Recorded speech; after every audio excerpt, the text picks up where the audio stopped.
Guillermo Fariñas, hace muchos años, por la década del 70, Ricardo Bofill, que en su momento había militado en la estructura del gobierno cubano y que había mostrado simpatías hacia el régimen, empezó a tener diferencias y esas diferencias lo llevaron a prisión.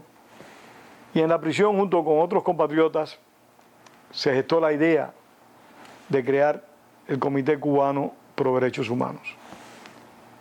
Han transcurrido décadas de este acontecimiento. En Cuba lo que se gestó como Comité Cubano Pro Derechos Humanos fue creciendo, pero a la vez fue evolucionando y se fue proyectando de diferente manera, ya sea por medio del periodismo independiente, de bibliotecas independientes, otros grupos de derechos humanos, partidos políticos y agrupaciones totalmente contestatarias y opuestas al régimen.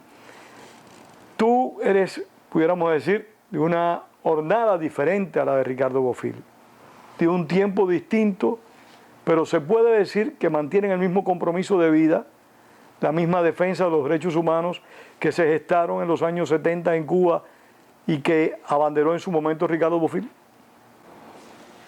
Bueno, sí y no, en el sentido de que yo no me dejo separar de incluso las personas que antecedieron a Ricardo Bofill. O sea, yo pienso que los cubanos debemos dividirnos en demócratas y antidemócratas. Las personas de las primeras 2 décadas creo que usaron fundamentalmente la violencia para alcanzar la libertad de Cuba y la democracia, y tampoco uno debe obviarlo. O sea, estas personas son nuestros antecesores y creo que el gobierno cubano no tiene ninguna moral para hablar de violencia o no violencia, porque el gobierno cubano ejerció la violencia para tomar el poder, ejerció la violencia para mantenerse en poder y aún ejerce la violencia para mantenerse en el poder. Por lo tanto, creo que no debemos dejar fuera a los primeros. Yo pienso que en el caso de Ricardo Bofill y quienes lo secundaron, fue una idea magistral el hecho de buscar una motivación cívica y buscando el respaldo internacional basado en la Declaración Universal de Derechos Humanos de combatir al castrismo, que esto indiscutiblemente ha alargado la batalla para lograr la democracia en Cuba, pero a la misma vez el costo humano va a ser mucho menor que si se ejerciera el cambio de manera violenta. Creo que los primeros, por lo general, salieron de las propias filas del castrismo, generalmente de estamentos medios o bajos del castrismo. Pero hay una investigación de varios oficiales cuando fueron cadetes del Ministerio del Interior que asegura que por lo general los peores anticastristas primero fueron castristas. Ellos le llaman a eso la teoría de los CR conversos, CR por contrarrevolucionarios. Y creo que yo también formo parte de los conversos, porque para conocer un fenómeno, despreciarlo y combatirlo, creo que es un privilegio haber estado primero dentro de él, haberte dado cuenta dentro de él de que es un proceso y un tipo de sociedad que está diseñada para humillar al prójimo, a tu conciudadano. Y creo que hay que tener mucho más valor porque uno sabe las consecuencias de la maquinaria represiva porque viene de esa misma maquinaria. Permíteme otra pregunta, Fariñas. Lo que estás diciendo es muy cierto. Las primeras vertientes que se enfrentaron con las armas en las manos al régimen totalitario habían sido o procedían de sectores revolucionarios. No digamos castristas, sino de personas que enfrentaron al régimen de Batista. Algunos de ellos fueron compañeros directos del propio Castro y consideraron que era necesario enfrentar la dictadura castrista con las armas en la mano. Y es interesante esa investigación que están haciendo los agentes o exagentes de la seguridad del Estado, porque en alguna medida es paralela a una que está haciendo el Instituto de la Memoria Histórica Cubana contra el totalitarismo. Pero para que se produzca un converso, un CR de contrarrevolucionario, CR converso. Para que se produzca un CR converso, tiene que haber un proceso interior, o sea, un proceso de contradicciones, un proceso de encontrarse a sí mismo y no solo de tener el coraje de superar activamente la frustración consiguiente, sino de volver a participar en política a pesar de que puede correrse el riesgo de equivocarse nuevamente. ¿Qué te pasó a ti? Bueno, en el caso mío, yo indiscutiblemente que cuando me di cuenta que estaba en el camino equivocado, y yo me di cuenta que estaba en el camino equivocado en los años 80, pero no tuve valor de enfrentar la verdad. ¿Hubo algunos factores que te hicieron percatar de que estabas en la ruta equivocada? Sí. O sea, el hecho de que yo, como un guajirito del centro del país, hubiese sido movilizado de manera precipitada hacia la capital, porque la capital estaba incontrolable debido a que todo el mundo se quería ir de Cuba a través de la Embajada del Perú. Ese choque que yo tuve en el andén de la terminal de trenes de La Habana, que en aquel momento llegaban 13 trenes, y que el 85 o 90% de las personas que venían en esos trenes venían con cajas de cartón amarradas con soga, pero todo el mundo preguntaba dónde quedaba la Embajada del Perú. O sea, yo, como adolescente que era, me pregunté, bueno, esto no está tan bien. ¿Por qué se quieren ir tanta gente?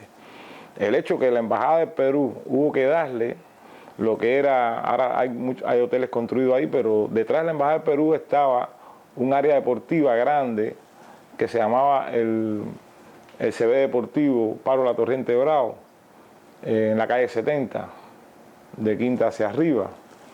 Y todo eso hubo que cercarlo. Yo di pico de pala ahí, ponerle cercas, darle inmunidad diplomática, porque ya no cabían la gente en la Embajada del Perú.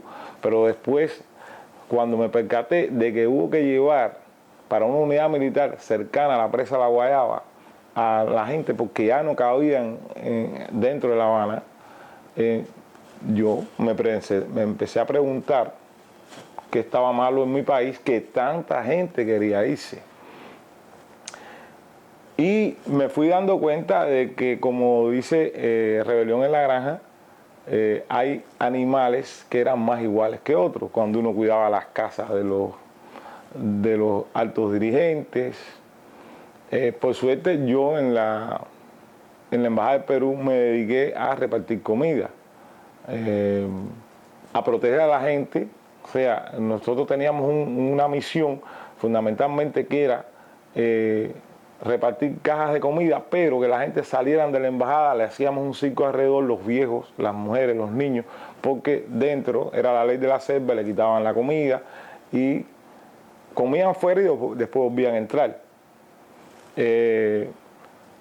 Por suerte, digo que ocurrió eso, me pude dar cuenta que ahí había gente decente, de que ahí había profesores universitarios, de que ahí había excombatientes de la revolución, porque uno conversaba mientras ellos comían ahí en las afueras de la embajada. ¿Y cómo llevaste tu vida posterior a la experiencia del Mariel? ¿Cómo pudiste ocultar esa inquietud, esa preocupación y por qué tiempo? Bueno, eso no fue fácil, porque yo tengo una característica, soy muy rebelde. Yo pienso que cuando yo me di cuenta de eso, como era un fiel seguidor de Fidel Castro, ¿Creías en Fidel Castro? yo creía en Fidel Castro, era mi ídolo, pero por suerte, digo ahora por suerte, fue una frustración muy grande también, yo estuve cuidando una casa donde él dormía, o sea, en los alrededores. Yo no era la escolta personal, pero sí del operativo alrededor. Y era la casa de, no quiero, o sea, decir nombre, pero era la casa de la esposa de uno de sus mejores amigos de manera pública, de manera oficial. Y ese mejor amigo estaba de embajador fuera y él iba por lo menos 3 veces a la semana a fornicar con su esposa.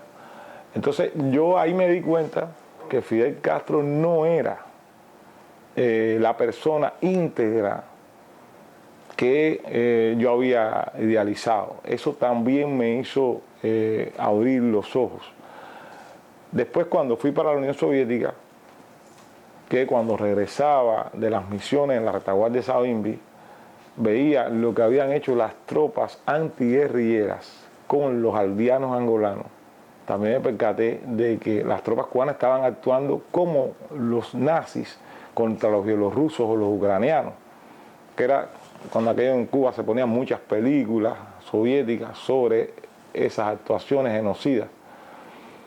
Y cuando llegué a la Unión Soviética, yo digo que Dios sabe lo que hace.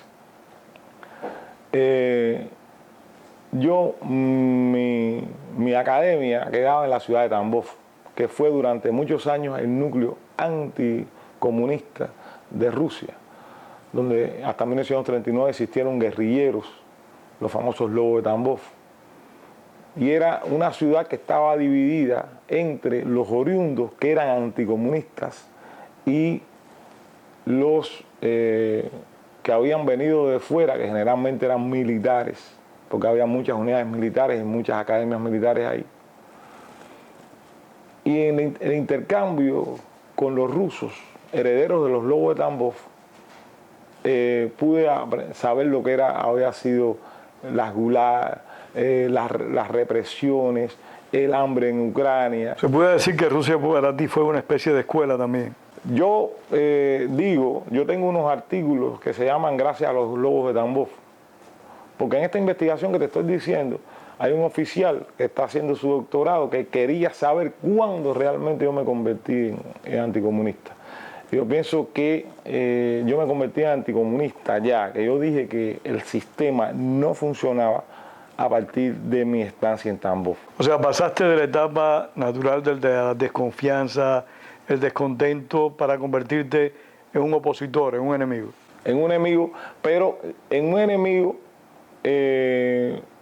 pasivo. No actuabas. Sí, hipócrita. Hay que decir con Doble moral. Sí, la doble moral. Yo dije, bueno, voy a tener que graduarme. Ya había firmado por 25 años como oficial de la Fuerza Armada Revolucionaria. Voy a graduarme y vamos a ver cuando vaya para la vida militar de qué manera puedo salir del ejército. Por suerte tuve un accidente que por poco me cuesta la vida en la Unión Soviética y me dieron baja del ejército. Y ya a verme en la vida civil empezó también otra odisea, porque yo me convertí en un foco de contradicción en la Universidad Central Marta Abreu de la Joya, porque yo llegué en 1983, pero en 1984 comienza la perestroika, en 1985 comienza la perestroika. Y yo, que era presentado en los actos públicos como el internacionalista, el condecorado, el herido en la guerra de Angola, estaba a favor de la perestroika. Y el ahora vicepresidente Miguel Díaz-Canel, que era el secretario de la Unión de Jóvenes Comunistas en la Universidad Central Marta Abreu de la Joya, trató en varias ocasiones de que yo me hiciera críticas, de que yo cambiara mis puntos de vista. Después se ha oído que tenía chequeo por parte de la Seguridad del Estado. En aquel momento no lo sabía, era un poco ingenuo todavía con respecto a eso. Pero fui un foco de conflicto ahí, que estuve a punto de ser expulsado. ¿Y cuándo eso cambia? O sea, ¿cuándo se produce dentro de Fariñas la explosión que lo lleva a asumir una actitud realmente contraria al régimen? Fue un compromiso con mi padre. Mi padre, Guillermo Fariñas Key, es combatiente del movimiento 26 de julio, después trabajó en el Ministerio del Interior y sobre 1968 fue sacado del Ministerio del Interior porque no dejó de saludar a mi tío, Manuel Fariñas Key, quien estuvo involucrado en la microfracción. La microfracción fue un movimiento de militantes castristas, fundamentalmente miembros del Partido Socialista Popular, que le comenzaron a exigir a Fidel Castro que tenía que entregar varios cargos, que no podía ser él solo quien mandase en Cuba. Y Fidel Castro de manera brutal los expulsó de eso. O sea, eran unos opositores que venían desde la izquierda. De ahí es donde sale Ricardo Bofill. De ahí es donde sale, por ejemplo, Ricardo Bofill, Elizardo Sáenz Santa Cruz. Hay un grupo de personas, o sea, hay mucha gente aquí en el exilio actualmente. Y de ahí lo mandaron de oficial del Ministerio del Interior, lo hicieron civil y lo pasaron a jefe de algunos campamentos de la Brigada Johnson en Maraca y en un campamento que había en El Salado, en la provincia de La Joya. La Brigada Johnson fue una aberración del gobierno cubano que obligaba durante varios años a los cubanos que querían salir de Cuba a trabajar obligatoriamente en la agricultura. Mi papá lo acusaron ahí de que tenía problemas ideológicos porque él se negaba a enviar a las mujeres que tenían el periodo menstrual a trabajar y dijeron que eso era debilidad con los enemigos de la revolución. Y lo sacaron también de esa actividad y lo pusieron a dirigir empresas de zapatería. Él era zapatero antes de la revolución. Yo hice un compromiso con mi padre cuando regresé de la Unión Soviética, ya con mi cosmovisión transformada totalmente, pero además con una imprudencia al decir las cosas, que mi padre me pidió que no lo habían dejado graduarse al tener todos esos problemas. Él estaba estudiando ciencias políticas y que por favor él quería que le colgara un título en la pared. Y por eso yo aguanté un poco más. Finalmente me pude graduar de licenciado en psicología en 1988, julio de 1988, y en 1989 abiertamente me enfrenté a la farsa que fue el fusilamiento del general Arnaldo Ochoa Sánchez, puesto que como yo había estado en Angola, ahí en la casa número 1, que era donde estaban los jefes, existía una oficina con un teniente coronel al frente, o diríamos, existían sendas oficinas con sendos tenientes coroneles al frente. En una oficina decía marfil, en otra decía piedras preciosas, en otra decía diamante, en otra decía oro. Entonces estaban acusando a Ochoa de un contrabando que era oficial en la misión cubana. Entonces eso es una gran hipocresía.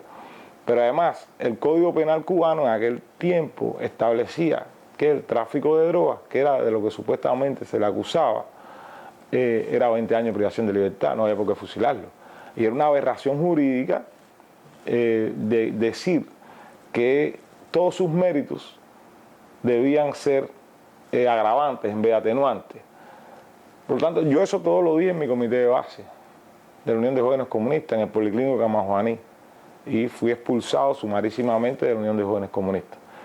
Ya le había puesto el título de mi papá en la pared y ya yo tenía las manos sueltas para poder decir y hacer por lo que yo pensaba esto. Por eso puede ser que me haya demorado un poco más en entrar en la oposición. Fariñas, fuiste asumiendo responsabilidades en la oposición. Tú has sido una de las personas, y por suerte has sobrevivido, que más huelgas de hambre ha realizado en la historia de Cuba. Y no me refiero solo a la de ahora. ¿Qué significado tiene para ti declarar una huelga de hambre? Bueno, para mí una huelga de hambre es una cuestión seria, porque yo hago la huelga de hambre para morirme. Esto es fundamental, o sea, yo empecé a buscar métodos y me percaté cuando empiezo a hacer mis primeros pininos con la oposición, que se hablaba mucho de huelgas de hambre dentro de prisión, pero que habían dado resultados contra el castrismo. O sea, mi decisión fue sacar ese método de las cárceles, que era donde estaba circunscrito hasta ese momento, hacia la calle. Por supuesto, en aquel tiempo no tenía acceso a literatura sobre los métodos de lucha cívica no violenta y no sabía que eso era una cosa que se había hecho en otros lugares del mundo. Estamos hablando de los años 90, y sobre todo el año 90, que no había ese flujo de información hacia Cuba. Y me propuse eso, o sea, sacar la huelga de hambre como manera de luchar. Y comencé siendo todavía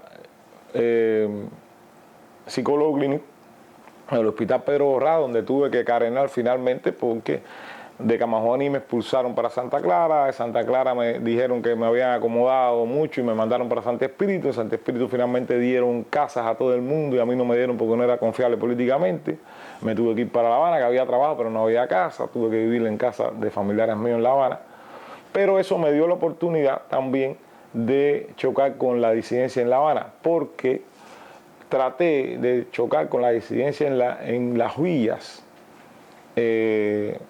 cuando tuve el problema en 1989 y después la vida demostró que había chocado con un agente de la seguridad del Estado, porque a quien yo fui a ver en las villas y no me dio posibilidades de incorporarme a nada fue Juan Francisco Fernández Gómez, apodado Junior, que después en 1999 salió como el agente Félix de la seguridad del Estado. O sea, ese me tronchó cualquier tipo de acercamiento a la oposición, no me dio posibilidad y tuve que ir hacia La Habana. En La Habana yo comencé a... Estás hablando de un doble traidor. Sí.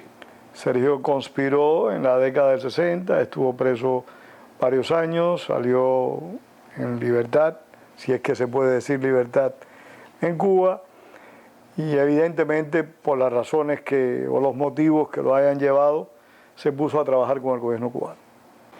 Es doble traidor desde mi punto de vista porque fue traidor a su familia.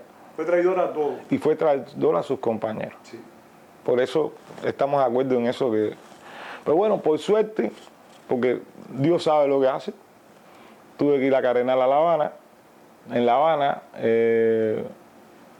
Dios me ayudó en el sentido que en el hospital donde yo trabajaba está cerca de el Instituto, el Conservatorio Saumel. Al lado de Saumel vivía Orlando Morejón Vitón, que era el presidente del movimiento 5 de agosto.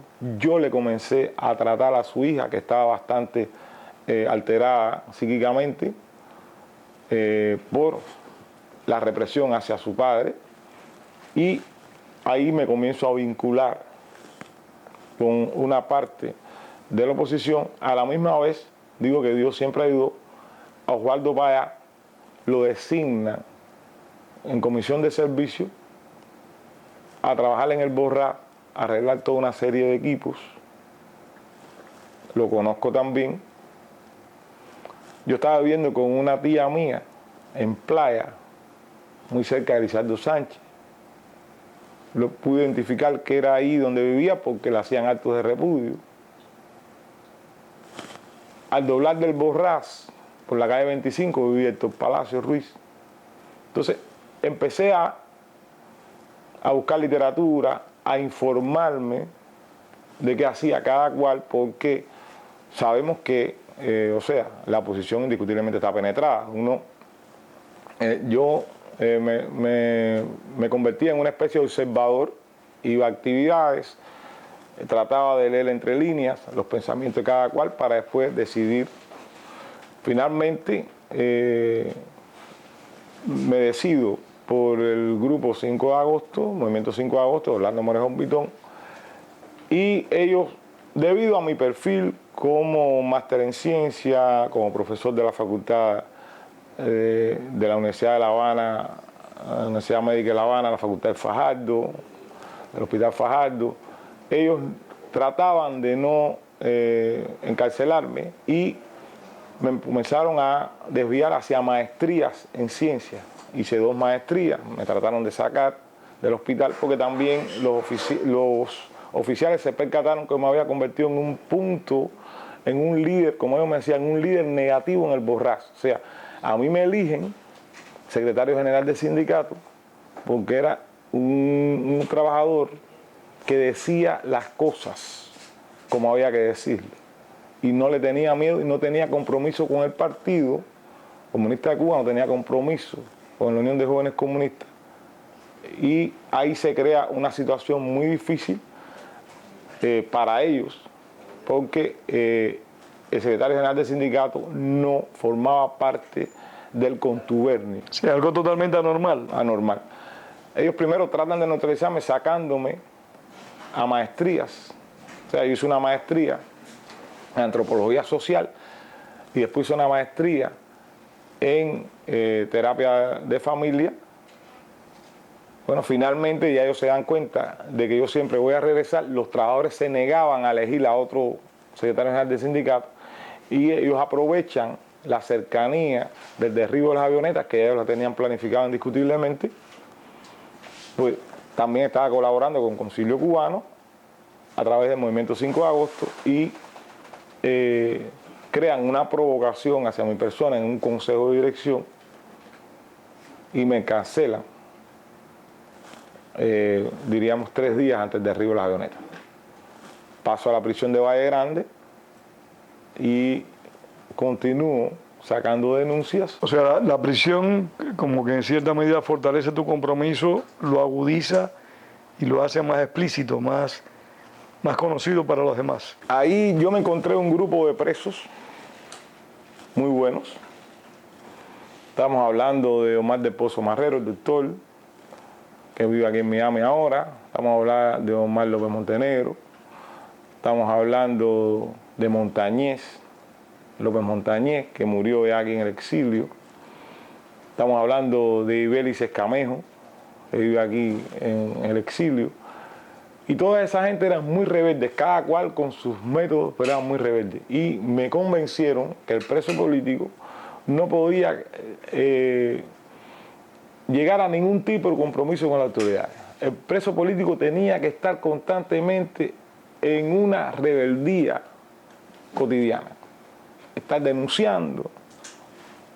Y ahí es cuando comienzo a hacer huelgas de hambre y después trato de sacarla hacia la calle. Guillermo Fariña, en su condición de psicólogo, ¿cuáles son los perjuicios que ha dejado a la nación cubana? Un régimen totalitario que se ha extendido por más de 5 décadas, que ha violentado sistemáticamente los derechos humanos, que ha asumido a un número gigantesco de personas a niveles de vida muy similares a los de la esclavitud. Bueno, yo califico eso como un genocidio social. Yo pienso que el comunismo, entre sus esencias, está el desarraigo psíquico del ciudadano.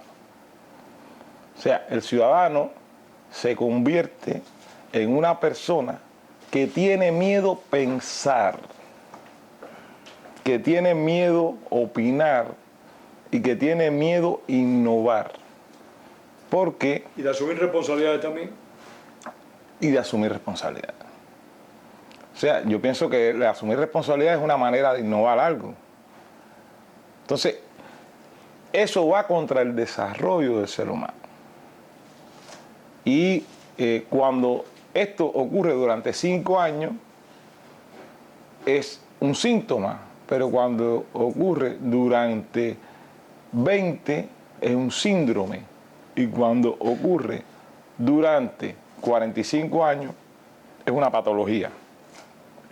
Entonces ya la sociedad cubana está desde el punto de vista antropológico patológicamente enferma, porque hay varias generaciones, diríamos que 4 generaciones, que están con este tipo de enfermedad, que es la enfermedad de que no puedes crear y tu pensamiento lo tienes que coartar, porque si no tienes prejuicios que van desde los psicológicos hasta los físicos, incluyendo la letalidad.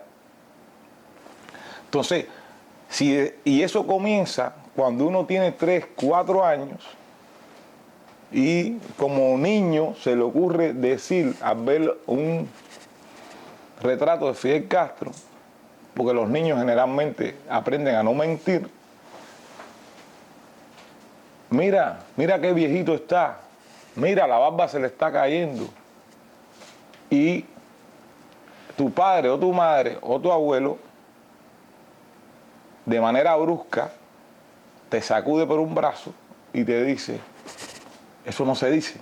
Estás loco, muchacho. Estás loco, muchacho. Eso ya coarta conscientemente al individuo, y entonces estas coacciones son constantes.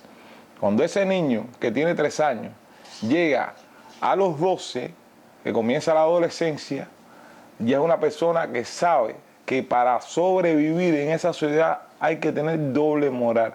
Y entonces es un niño que es enfermizo. La doble moral es una manera de simulación. Es como si uno estuviese constantemente haciendo una obra de teatro.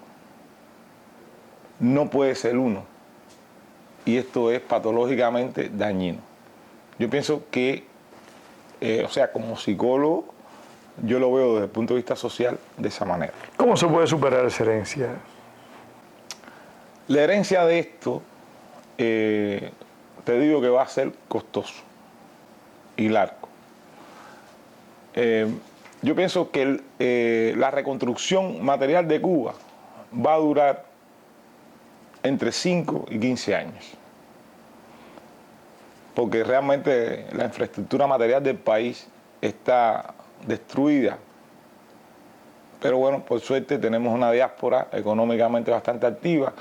Hay 7.000 cubanos que viven en Estados Unidos que tienen más de 5 millones de dólares.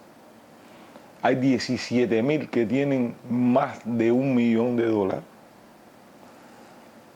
Y esto nos va a servir desde el punto de vista material. Ahora, la reconstrucción espiritual y moral de la sociedad, yo calculo como graduado en ciencias sociales que va a llevar por lo menos 3 generaciones, por lo menos entre 45 y 50 años. Porque el daño social que ha hecho la dictadura contra su propia ciudadanía ha sido descomunal. Y creo que la manera de superarlo es a través de inculcar valores morales, espirituales, religiosos, familiares en la sociedad cubana, que esto realmente no se puede hacer por decreto. ¿Crees que la sociedad cubana necesita nuevos paradigmas? Partamos del principio que la religión se convirtió en un momento determinado en delito, y aún a pesar del espacio que está alcanzando en la sociedad nunca ha sido bien vista por las autoridades. Digamos el caso también de que durante años el régimen trató de desacreditar a los patricios, a los fundadores de la nación cubana. que ha impuesto a través de años nuevos patricios, nuevos paradigmas, desde los atacantes del cuartel Moncada a Camilo Cienfuegos o Ernesto Guevara.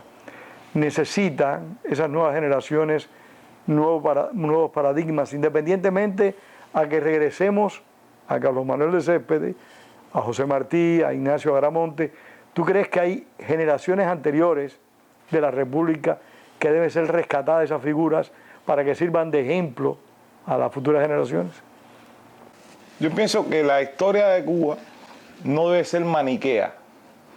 El comunismo usa el maniqueísmo para hablar de la historia de Cuba.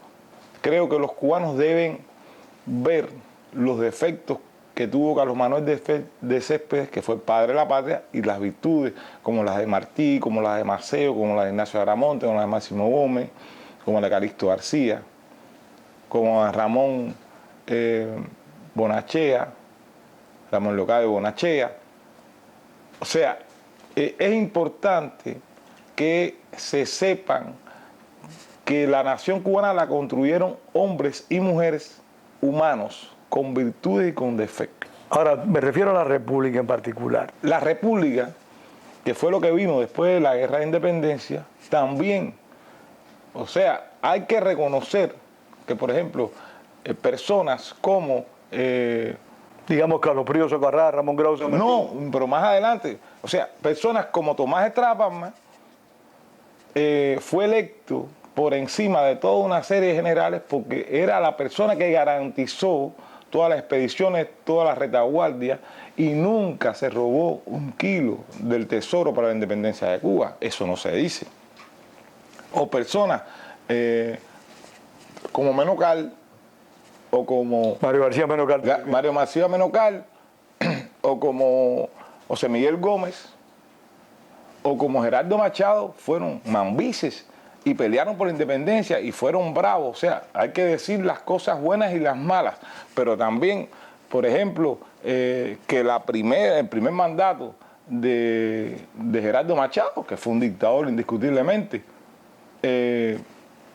una prosperidad económica en Cuba enorme, todo eso hay que decirlo, y que Fulgencio Batista fue un dictador en su segundo mandato, pero en el primero fue electo con mayoría, y Carlos Prío Socarrá, por ejemplo, fue el que dio dinero para comprar el yate Granma. O que Ramón Grau San Martín vivió en la misma casa y ejerció como doctor siendo presidente de la República y vivía como un trabajador. Entonces, todo eso hay que decirlo, lo bueno y lo malo. Y el comunismo se ha dedicado a tergiversar todo eso. Y eso uno tiene acceso porque al ser un opositor tiene acceso a ese tipo de literatura. Pero la inmensa mayoría de los cubanos no tenemos acceso a ese tipo de literatura. Entonces, todo eso hay que restaurarlo. Hay que restaurar la verdadera visión histórica de la conformación de la nación cubana. Eso es una tarea para que los cubanos se sientan orgullosos de su pasado, de su historia. Porque lo que ocurre ahora es que muchas generaciones de cubanos no quieren ser cubanos, se sienten avergonzados de ser cubanos, salen del país y no quieren acordarse del infierno que dejaron atrás. Hace unos momentos tú hacías mención de los hombres y mujeres que con las armas en la mano enfrentaron al régimen totalitario. En ese periodo fueron muertos en combate muchos y más todavía fueron fusilados. Estamos hablando de Porfirio Remberto Ramírez Ruiz, de Santa Clara, estamos hablando de Humberto Solimarín, estamos hablando de Orlando Zapata Tamayo, que murió hace unos pocos años, estamos hablando de Osvaldo Payá Sardiñas, o nos remontamos de nuevo al tiempo de Luis Boitel.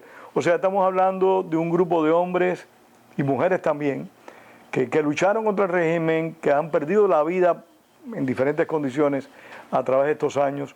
¿Tú crees que también pueden ser paradigmas de la nueva sociedad cubana?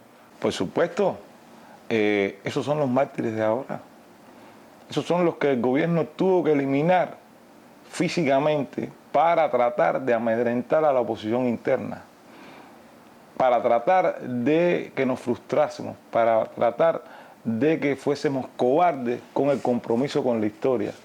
Y ellos son privilegiados de haber muerto, porque demostraron que eran capaces de entregar su vida por la libertad de Cuba. Y los que estamos vivos debemos seguir sus pasos. Y si Dios quiere que estemos en el panteón de los mártires de nuestra patria, hay que estar. Creo que a estas personas hay que darle un pedestal especial en la historia reciente de Cuba y en la historia de Cuba en general. Porque enfrentarse al castrismo, creo que más allá de una actitud política, es una filosofía de vida. Francisco Talavera hacía acotación al futuro de Cuba, a una eventual protesta cívica, a una eventual discusión que pueda derivar en una manifestación, no digamos tan grande como la que tuvo lugar el 5 de agosto del año 1994, o tan grande como la que tuvo lugar en la ciudad de Cárdenas en el año 1962, que fue brutalmente reprimida, o como la que tuvo lugar en Santa Clara el 12 de octubre de 1960, cuando 5 cubanos que estaban alzados fueron fusilados. Pero Talavera hacía mención a la posibilidad de un brote popular, de una protesta popular, que si eso podría generar en Cuba una situación de crisis terminal para la dictadura. Pienso que ese es uno de los escenarios posibles. O sea, que exista un estallido social, que el gobierno lo mande a masacrar y el derramamiento de sangre haga que todas las cadenas se rompan. Porque el día que eso ocurra, independientemente de que cualquiera de nosotros puede perder la vida en eso, en esos intentos y en esas protestas, el ejército, que está compuesto por reclutas que forman parte de la cubanía, del cubano de a pie, se va a rebelar contra quienes emitieron esas órdenes y contra el gobierno que emite esas órdenes. Eso es uno de los escenarios posibles. El otro escenario posible es el de la claudicación por parte de la oposición, de que la oposición pueda ser convencida de que hay que hacerle concesiones ignominiosas al régimen. Y el otro escenario posible es que la oposición sea capaz de convertirse en una fuerza en número, que el gobierno tenga que verse obligado a negociar en términos honrosos y decorosos con sus adversarios políticos. ¿Cómo sería esa alternativa? Danos detalles, tú que estás a favor de esa posición por lo que hemos conversado previamente. Bueno, yo pienso que la oposición interna no debe dejarse dividir bajo ningún concepto de su exilio. El exilio forma parte intrínseca del proceso de democratización de Cuba. Y nosotros debemos contar con los millones de cubanos que viven fuera de Cuba para que puedan ejercer sus derechos políticos, económicos, sociales y culturales en la nueva Cuba. Para que sean quienes puedan aportar la parte económica y que no se apoderen de la economía los castristas. Y para que formen parte del aparato necesario de propaganda y proselitismo que nosotros no contamos para ganar unas elecciones libres, en igualdad de condiciones y con supervisión internacional. Creo que si nosotros no nos dejamos dividir de nuestro exilio, el gobierno finalmente tiene que aceptar los condicionamientos normales y lógicos que le estamos pidiendo. Si sabemos encontrar puntos de coincidencia entre el exilio y la oposición interna. Aquí creo que lo más importante, lo esencial, es funcionar como cubanos demócratas. y buscar los puntos de coincidencia entre demócratas, dejar lo que nos separe para después del triunfo. Tus compromisos políticos, ¿hasta dónde llegan? Yo recuerdo que una vez conversando con Enrique Ruano, él me decía que cuando uno se mete en un proceso político, hay dos maneras, al menos, de hacerlo. Una, incluyendo la muerte, o sea, uno está dispuesto a morirse por la causa que abraza, y la otra, excluyendo la muerte. Uno está dispuesto a ir a prisión, a pasar trabajo, pero no morirse. Tu compromiso político por la causa y por la libertad de Cuba, ¿hasta dónde te llega? Incluyendo la muerte. O sea, pienso que el gobierno está fabricando una oposición potable. Yo sé que, entre otras personas de la oposición interna cubana, yo soy una persona incómoda, que no voy a claudicar con el gobierno, que no me voy a dejar dividir del exilio, que no me voy a dejar dividir de los que en un momento fueron violentos. Y esto es un peligro para mi integridad física. Pero no estoy haciendo nada extraordinario. En la conformación de la patria cubana, que se está conformando constantemente y se seguirá conformando a través de los siglos, esto va a pasar. Hay que sacrificar. Me tocó. No quiero que me alabe. Yo considero que es mi deber. Pero no solamente yo. O sea, yo te puedo decir que los 16 coordinadores de la Unión Patriótica de Cuba tenemos el compromiso de que si nos matan uno a uno, vamos a seguir dentro de Cuba y sin claudicar con el régimen. Porque no tenemos armas, no tenemos tanques, no tenemos el apoyo de los gobiernos cómplices, no tenemos dinero para poder hacer todo lo que queremos, pero tenemos vergüenza y dignidad para luchar con el régimen. Y no vamos a legitimar el régimen bajo ningún concepto ni a llegar a ningún compromiso que no implique el establecimiento de un Estado de Derecho y sobre todo que el gobierno acepte que tiene que darle la soberanía del poder en Cuba al pueblo. Y el pueblo es el que puede determinar quién gobierna y quién es oposición. Si nos toca morir, vamos a morir tranquilamente. Otros ya han muerto, otros morirán después de nosotros, pero ese es el compromiso. Si claudico, estoy traicionando a los que fusilaron en Cuba, a los que murieron en las cárceles, a los que se comieron los tiburones atravesando el estrecho de la Florida, a los que se ahogaron, a los que se murieron aquí añorando regresar, a los que están aquí enfermos, ya ancianos, añorando regresar, a los que están adentro de Cuba encarcelados ahora y a los que están adentro de Cuba cogiendo golpes, porque el régimen puede ser que a mí no me dé ni me golpee tanto ahora porque soy el premio Sájarov, pero la esencia del régimen no ha cambiado, sigue golpeando y masacrando a los opositores que tienen bajo perfil mediático. Entonces tenemos que seguir luchando porque no ha cambiado la esencia del régimen. La esencia del régimen sigue siendo totalitaria y que ellos son los que mandan y hay que subordinarse a ellos. Y yo pienso que yo solamente debo subordinarme a lo que decida la mayoría del pueblo cubano en unas elecciones libres, supervisadas internacionalmente y que donde todos los contendientes tengan derecho a expresar sus ideas para convencer a la ciudadanía.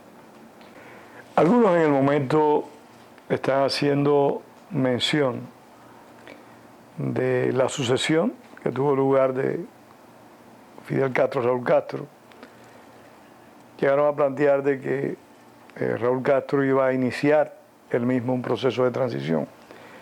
Afirman otros que la transición, de hecho, se está desarrollando con la designación de Díaz-Canel por parte de Raúl Castro, en fin, de que en Cuba se está produciendo un proceso de reformas lento, pero que tiene como objetivo el regreso al país, una sociedad plural y democrática.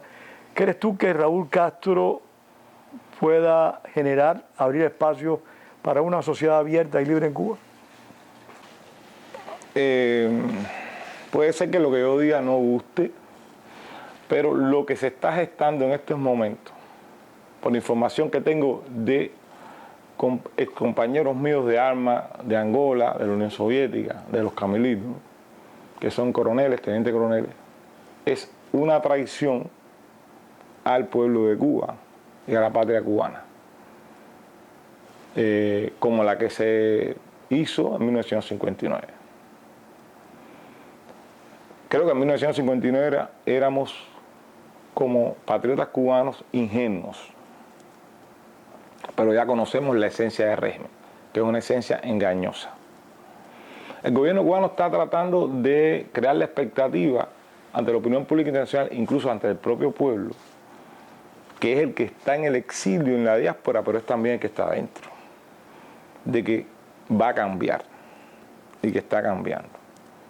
Hasta ahora ellos lo que quieren es cambiar caras, que salgan los Castro de los cargos más representativos y visibles y poner a otros castristas en el poder, tratar de mantener al exilio y a la oposición interna divididas, tratar de tener a la oposición interna dividida dentro de Cuba y tratar de tener al exilio dividido fuera de Cuba, para que realmente no podamos ser un peligro real para su poder.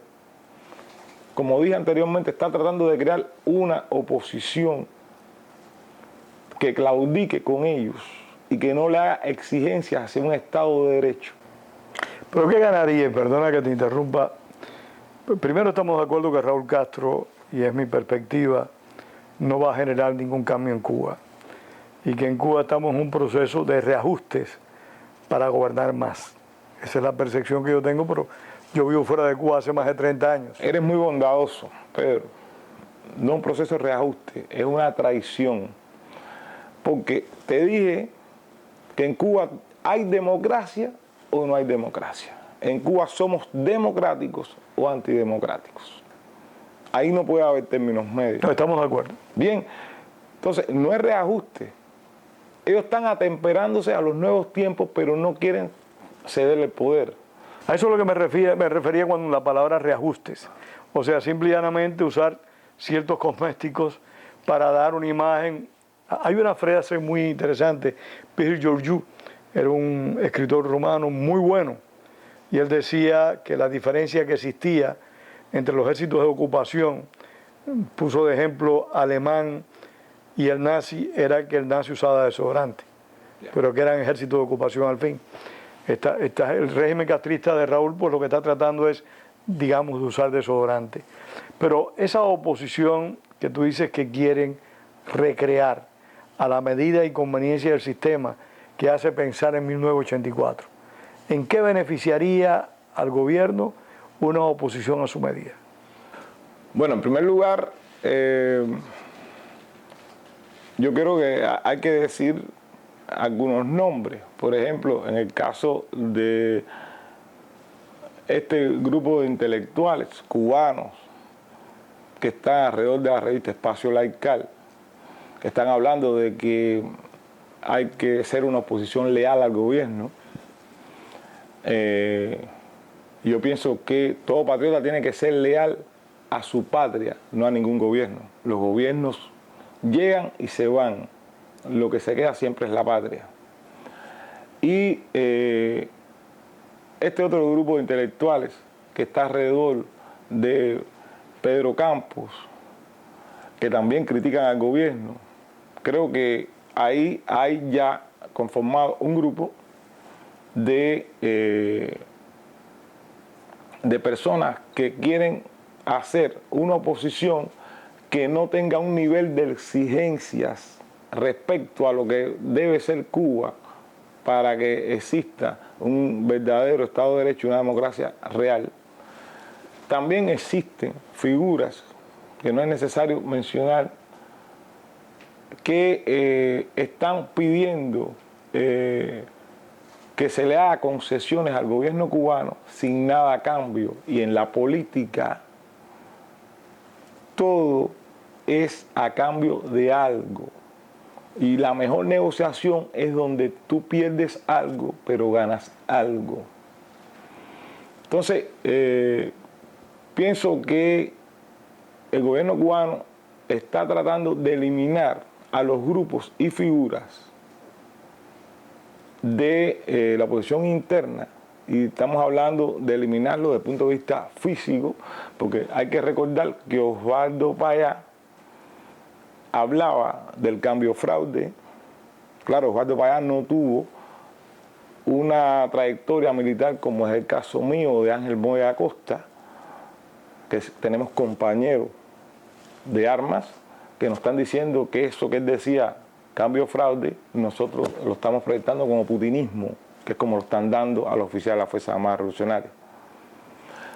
Pero es importante, por parte del exilio y la opinión pública internacional, identificar cuáles cubanos estamos pidiendo y exigiendo una transición con un Estado de Derecho, con todas las de la ley, y cuáles cubanos están pidiendo un cambio y una transición haciéndole concesiones al gobierno. Cuando se identifique eso, sabemos qué terreno estamos pisando.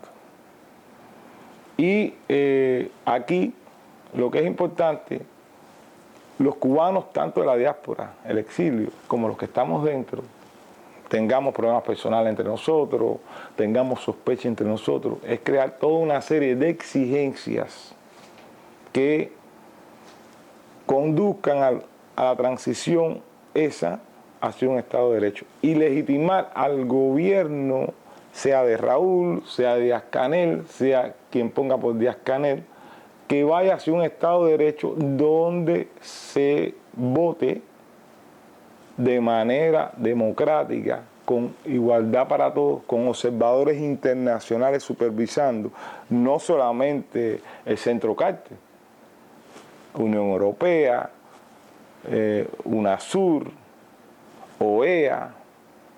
Entonces, es que nosotros podemos legitimar ese proceso. Mientras, creo que sería volver a pecar de ingenuos como 1959, de decir que sí estamos caminando hacia una transición.